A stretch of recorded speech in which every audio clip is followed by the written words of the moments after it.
गत 17 अगस्त को रात 8:10 बजे वो घड़ी आई जिसका इंतजार पर्यावरण प्रेमियों, शोधकर्ताओं, आमजन कर रही थी।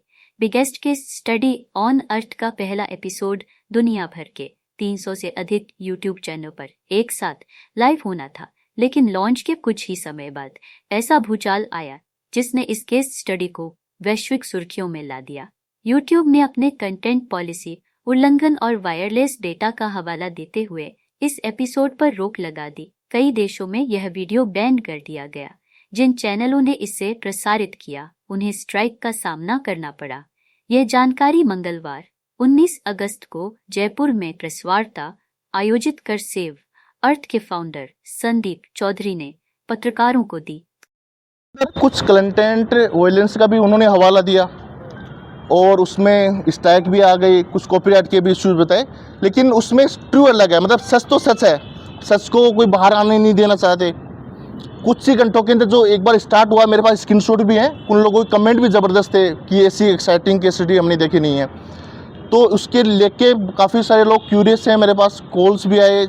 तो मैं सभी को इसके थ्रू मैं अपडेट करना चाह रहा हूँ कि वो जल्दी ही डिफरेंट प्लेटफॉर्म्स के अंदर आनी है। क्या केस स्टडी है? अब तक ये अर्थ के ऊपर एक केस स्टडी है। जो सबसे बड़े चैलेंज है, आज मैं जिस गांव से बिलोंग करता हूं, मेरा एक चाचा का लड़का है, वो 20 से 30 हज़ार नौकरी के लिए लाखों रुपए खर्च कर चुका है।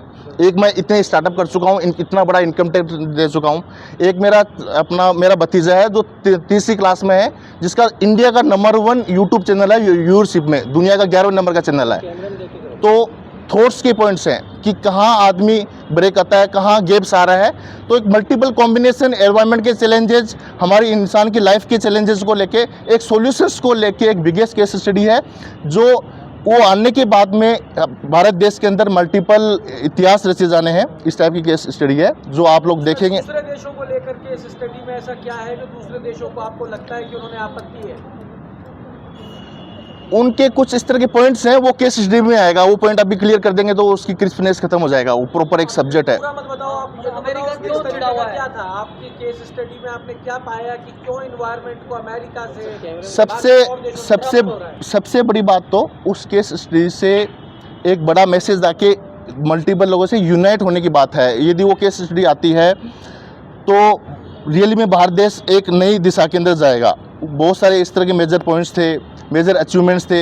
2016 में मेरी प्राइम मिनिस्टर मोदी जी से जापान में मुलाकात हुई, यहाँ के राजनेताओं का भी हवाला थे। तो इनसिक्योरिटी हुई, मल्टीपल रीज़न रहे होंगे, एग्जैक्टली रीज़न क्या है, लेकिन जो हवाले दिए, कहीं पे स्ट्राइक आई, कहीं पे वो नोटिफिकेशन आए कि कई देशों के अंदर आपकी उसको रोक लगाई गई है। मेरे पास स्क्रीनशॉट्स भी हैं, वो भी मैं शेयर कर सकता हूँ आपको।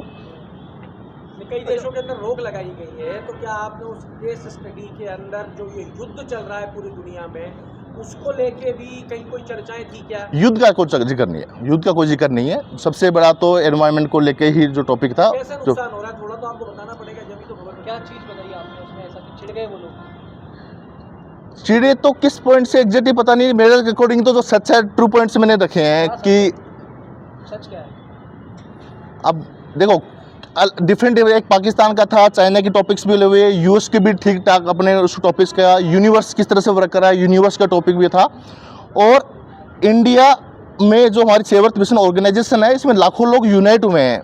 कम्युनिटी ड्रिवन इकोसिस्टम्स यूनाइट होने के बाद मल्टीपल अपने वर्ल्ड रिकॉर्ड्स बने हैं। मल्टीपल एसोसिएशन होकर एक नई यूनिटी के साथ में इंडिया एक नई दिशा में, विश्वगुरु की तरफ, एक नई सोने की चिड़िया की तरफ बढ़ना है। इस तरह के बहुत सारे कंटेंट थे।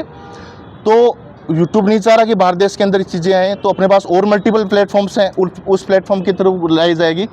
इसका जल्द से जल्द इसका अनाउंसमेंट किया जाएगा। भारत पाकिस्तान के बीच में जो अभी ये टेंशन हुआ था, क्या वो चीज़ें भी उसके नहीं, वो वाला पॉइंट नहीं था। युद्ध को लेके किसी प्रकार का पाकिस्तान को लेके कोई पॉइंट नहीं था। संदीप जी, क्योंकि आप पर्यावरण को लेके बात कर रहे हैं, मेरे 2 सवाल हैं। पहला सवाल ये है कि साउथ अफ्रीका का कुछ हिस्सा प्लेट्स जो है अपनी जगह छोड़ रही है, और कई शायद मेरे ख्याल से 2000 साल के बाद में वो हो सकता है भारत की तरफ हिंद महासागर से भारत से जुड़ जाए। तो क्या ये भी पर्यावरण का एक हिस्सा मान सकते हैं इसे? देखो क्या है, हम आज प्रकृति का दोहन कर रहे हैं, हम विकास के साथ साथ में विनाश कर रहे हैं। तो हम यदि पूरा विनाश की तरफ बढ़ते हैं तो प्रकृति भी हमारे साथ अपना रूप दिखाती है। तो प्रकृति अपना विकराल रूप है, अचानक आई प्राकृतिक आपदाएं, जिस तरह से ये बताएं प्लेट्स किससे करी हैं, वो सभी उसी के रीज़न है, उसी के कारण से हैं। दूसरा सवाल ये है कि जिस प्रकार से रूस यूक्रेन युद्ध चल रहा है, मिसाइलें दागी जा रही, तो कहीं उसका हिट वेव पृथ्वी के लिए ज़्यादा नुकसानदायक है वातावरण के लिए? किसी भी टाइप का इस अर्थ के ऊपर युद्ध है, एक छोटा सा भी न्यूक्लियर पॉइंट छूटता है, मिसाइलें दागी जाती हैं, एक एक छोटा सा भी इफेक्टिव पूरी अर्थ के ऊपर होता है, चाहे वो किसी दो कंट्री के बीच में हो रहा हो, उसका हीट वेव्स का फर्क पूरी अर्थ के ऊपर आना है। तो ये चैलेंजिंग पॉइंट है। युद्ध नहीं होना चाहिए, युद्ध किसी प्रकार का सॉल्यूशन नहीं है। इसी तरह की और खबरें देखने के लिए सब्सक्राइब करें कामयाब कलम न्यूज़ चैनल।